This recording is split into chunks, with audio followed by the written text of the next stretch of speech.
Hey, what's going on, everybody? It's your girl, Parties. Thank you so much for hanging out with me on this wonderful day the Lord has made. Man, I'm super duper excited today. I got a wonderful, encouraging guest today, so I want you to go call a friend, call somebody you know, tell them to tune in because you listening to the show, and I want you to tune in and listen to this dynamic, anointed woman of God. I got Lady T. Neal Curtis right here on the Parties Radio Show. How you doing today, madam? I'm good, Parties. How are you? I am well. So happy to have you on the show. Thank you for having me. Good deal, good deal. So, listen, I know you. I follow you on social media for a while in the industry, but listeners probably know that name as well. But there's a lot of different sides of Lady T. Neal. She's got a comic relief. She's got the navigator. She's got the social media. She's got the business. She got the little introvert quotes going on. But how would you sum up Lady T. Neal today?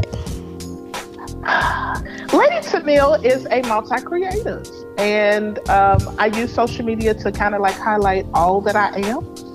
And so, like you said, people get to experience all of it: the creative, the comedic side, the introverted side, the business side, the ministry side, the music side, the production side. So it's a whole lot of sides to me that make me a multi-creative. Yes, it does. You define it well. You carry it well. So you do all things well, of course, and in excellence. So listen, we're here today to talk about your book. You are a serial entrepreneur author. So you have digital books. You have books that's out, and right now you are talking about church growth through digital ministry, which is like innovative. It's all of what you just said, who you are, really. So what inspired the church growth through digital ministry? What inspired that title and the book? So I actually was privileged to do, it's called the Fuel Strategy Summit in Raleigh, North Carolina with Dr. Aaron McNair II. And so the class that I taught was digital ministry through church growth. And as I was preparing for that, one of my spiritual sisters, Dr. Rhonda Pettigrew from Jackson, Tennessee, she challenged me. And, it's just something about a challenge, right? And she said, I think that you need to have physical product ready since you're doing these two events back to back, Fuel Strategy Summit. And then I went to her for her summer All Things Family. And so I'm like, okay, sure. But I didn't think nothing of it. And I had started writing actually the second book that I dropped to prepare for that. And so while I was sitting there at the summit, probably like 10 minutes before I got up, I literally just got this check in my spirit. I heard in my spirit that the first book was supposed to be this, what I was getting ready to teach. And so I'm like, but I've already been working on the effective entrepreneur. Like, wait a minute, hold on. Like, this is a lot. And I had 2 weeks to literally prepare. And so when I finished in Raleigh, I came back home to Houston. There's a artist out of Memphis, Tennessee, known as Bart Orr. And he has a project called No Fear. I literally put that project on repeat. And I flipped the title, first and foremost, for church growth through digital ministry. And I just pulled in a lot of the strategies, a lot of the tips, things that I have been doing for a while, but I kind of made it official during the pandemic because that's when it was needed the most, right? Sometimes we are ahead of our time. And so I've been harping on the importance of our digital identity for years. But it was still kind of like behind the times for church. Right. Pandemic happened and then we had no choice, right? Because we could not gather together in person. And so before I knew it, I literally had like 10,000 words. Wow. And I was like, wow, okay. It's a few You had so much in you. You had so much in you that you didn't know regarding this topic because, like you said, the pandemic taught everybody about, going, digital if you wanted to keep your congregation encouraged, and keep people uplifted. So what you had in you needed to get out for the masses, right? Exactly. And so it's so weird. The book was formatted by someone initially, and when it was formatted, right, it did not. You know how you can get the trial print or whatever? Those 10,000 words came back and it looked like a little pamphlet. Like it might have been 20 pages. Wow. And the book had been like, I dropped the pre-order, and I was like, nobody's gonna pay $25 for no pamphlet. Right. So I sat down and I started like writing again, right? And so I started adding chapters, and then I realized, wait a minute, it's not so much the words as much as it's the format. And so when we went back in and reformatted and put everything together, I actually ended up with 120 pages. Wow. For the book. And so that was, how it came about, was just me taking, like I said, the experience that I've had. I've been doing some type of virtual something since 2015. Yeah. And so taking those principles, those ideas, those strategies, and just kind of like flipping it for church. Even during the pandemic, I helped to flip it for artists. Let's do some virtual concerts, right? Let's do some virtual presentations. Hey, you're used to doing Christmas cantatas, but let's do it virtually. And this way you can kind of save money because you don't have to fly everybody in, right? Get them to pre-record. And so I literally just finally took all of that and put it in book form. And I'm beyond happy that this is my very first print publication with me at the helm. I've done forwards before. I've done like tidbits and books or things like that, but Church Growth through digital ministry was my first, like solely my baby that I did. That at that point I was like, okay, now you can say I'm a published author, right? Because then you can say I'm a published writer, right? I've been in magazines, have magazine articles, done blogs, countless digital products, but it was something about the very first print book that I was like, okay, let me add author finally to my resume. Yes, that's a great title to add, may I say, as well. So you talked about your experience. What's your church experience like? How were you able to combine your church experience, what you had in your past history, and your digital experience? How were you able to combine those two together? So I am a church baby. On both sides of the coin. A lot of people that are industry-wise, they know me because of my mom. Mama Curtis was like a staple as it relates to not just in Chicago, but globally. And I didn't really find out her full impact until after she transitioned last year. But I started in church. Everything from actually doing my very first recording when I was 5 years old. So music was always in me, and then ministry. My father was a pastor.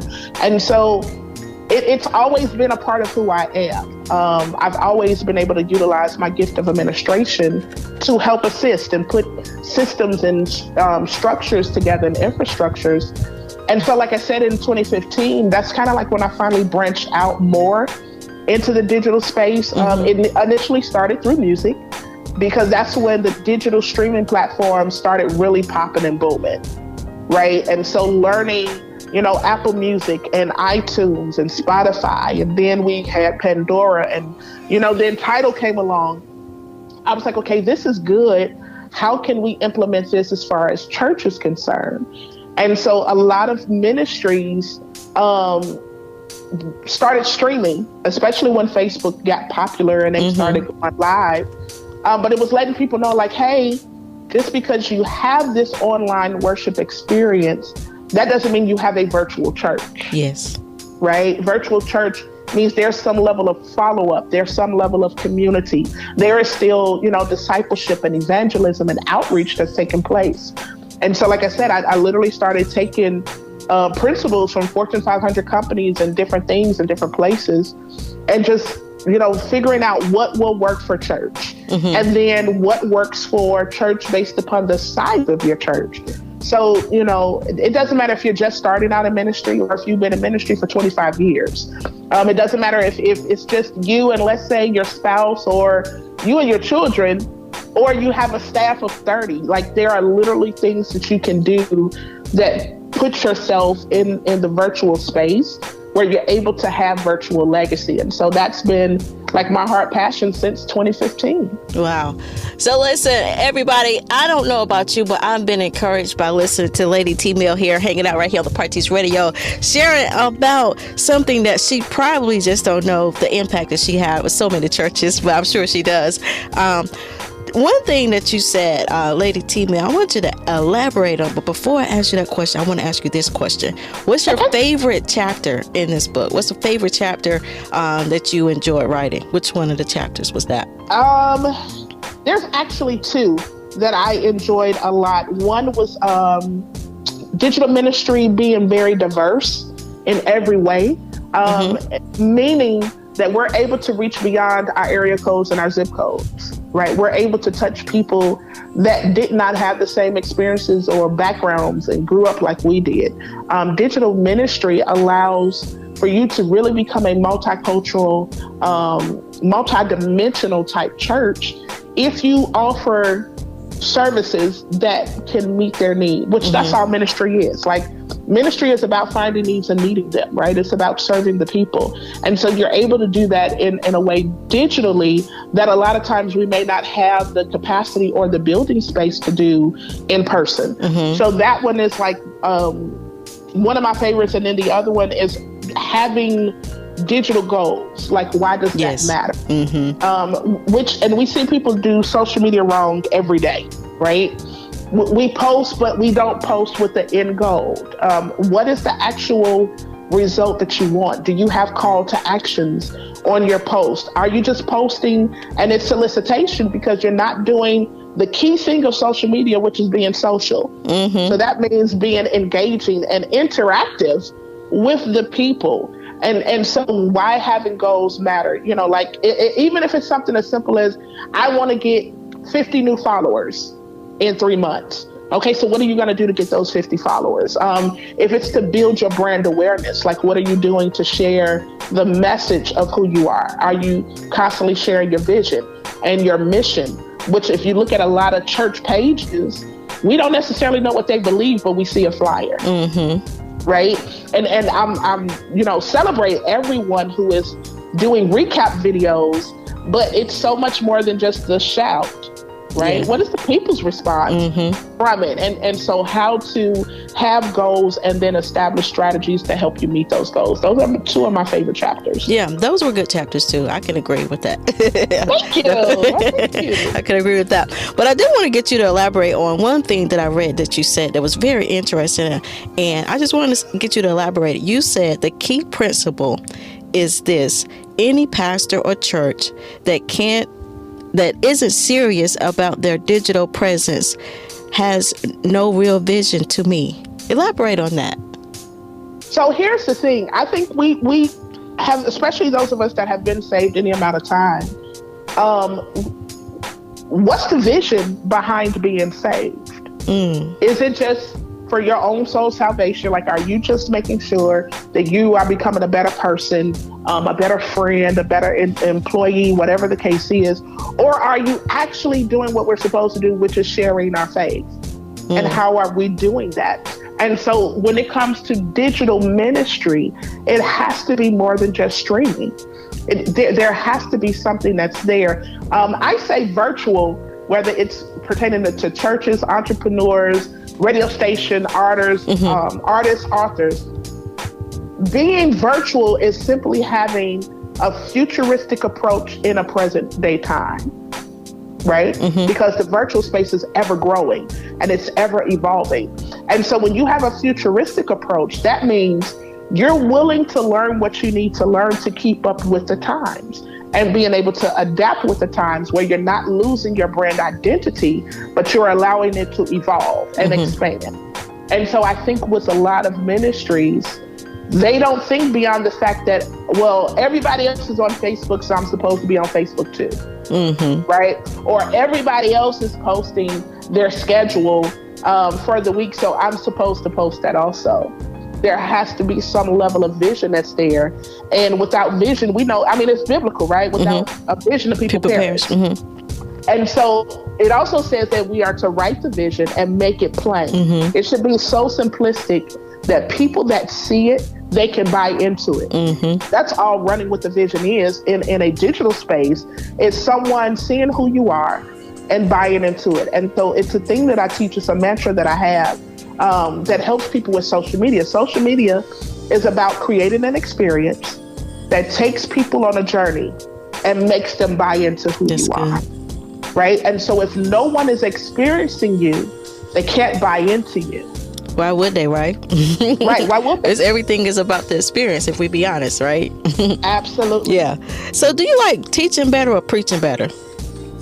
I'm a teacher. Okay. It's kind of weird because there's always a preach that's going to come out of me, per se. I've been preaching since I was 17. So there's always a preach that finds its way out of me.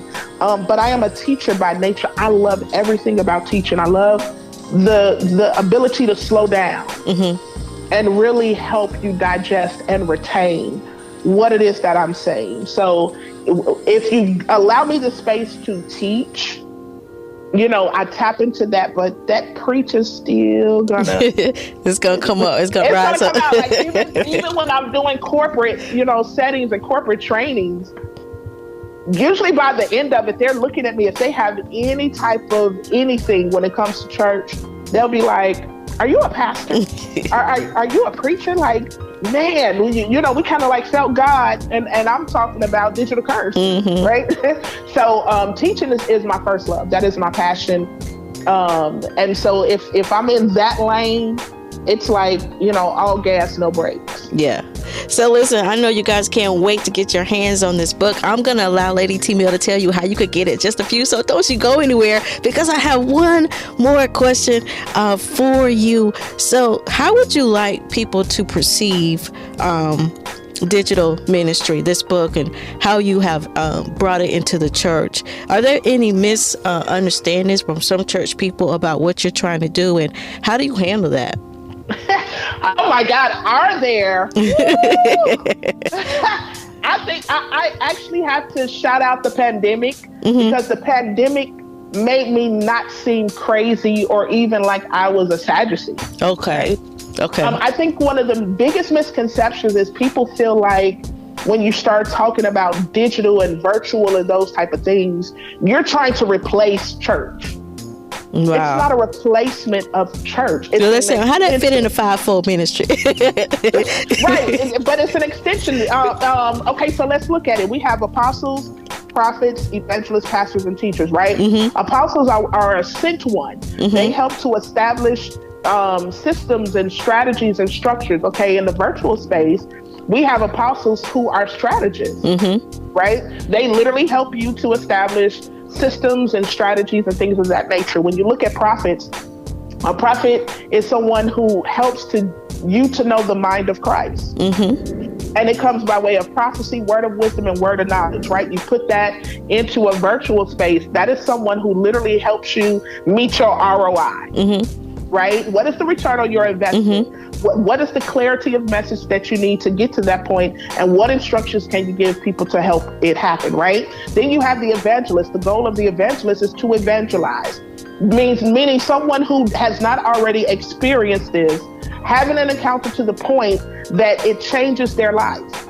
We put that in a virtual space, and evangelist is more like a brand influencer, right? It is somebody who literally can take a product or a service.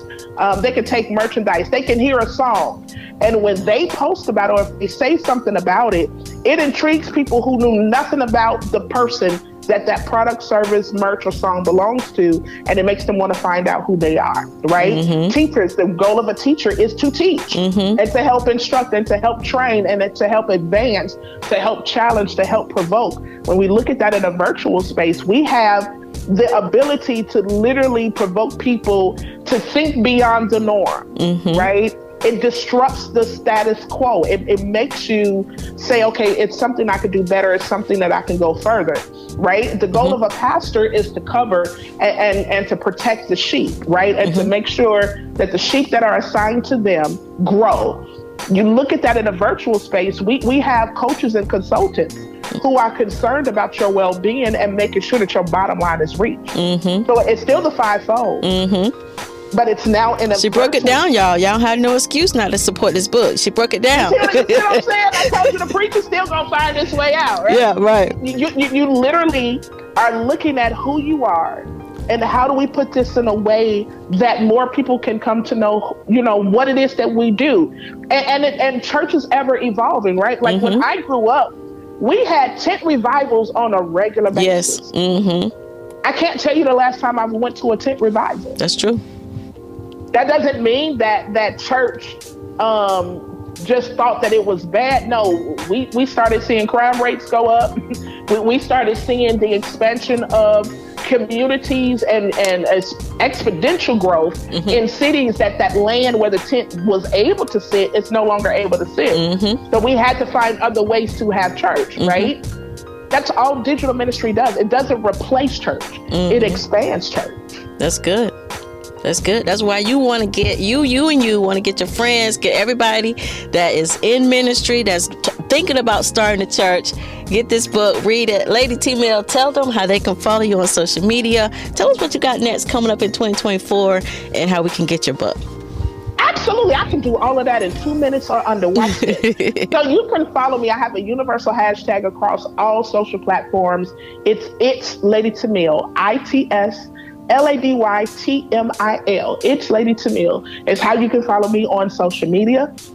With the book, you can actually go to Amazon. You guys, my book is on Amazon. All you have to do is look for Tamil Curtis, TMILCURTIS, and Church Growth Through Digital Ministry will pull up, along with some other amazing things, like my second book, The Effective Entrepreneur, is out. I have the navigational Bible study journal. It's a hardback cover for the people that loves to journal and love to take their notes. That's out. Then we also have the Digital Disciple Journal that's out. It's just basically your way of saying, hey, I'm literally a follower of Christ in a virtual space. It's more of like a talk piece that you can do. I'm in a process now where I just completed a 10-week devotional. It's called Faith, Business, and Me, to help those who are kingdom entrepreneurs and small business owners and creatives.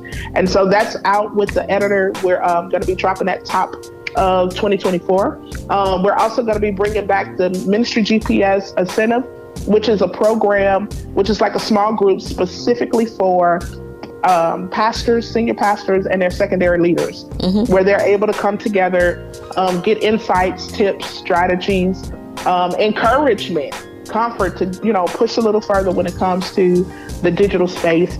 And then I'm going to be dropping a couple of Bible studies that's geared towards just helping people understand the Bible a little better. And then those that are like true followers and supporters of Lady Tamil, you know that I do posts, and at the end of that post I say sit with it, right?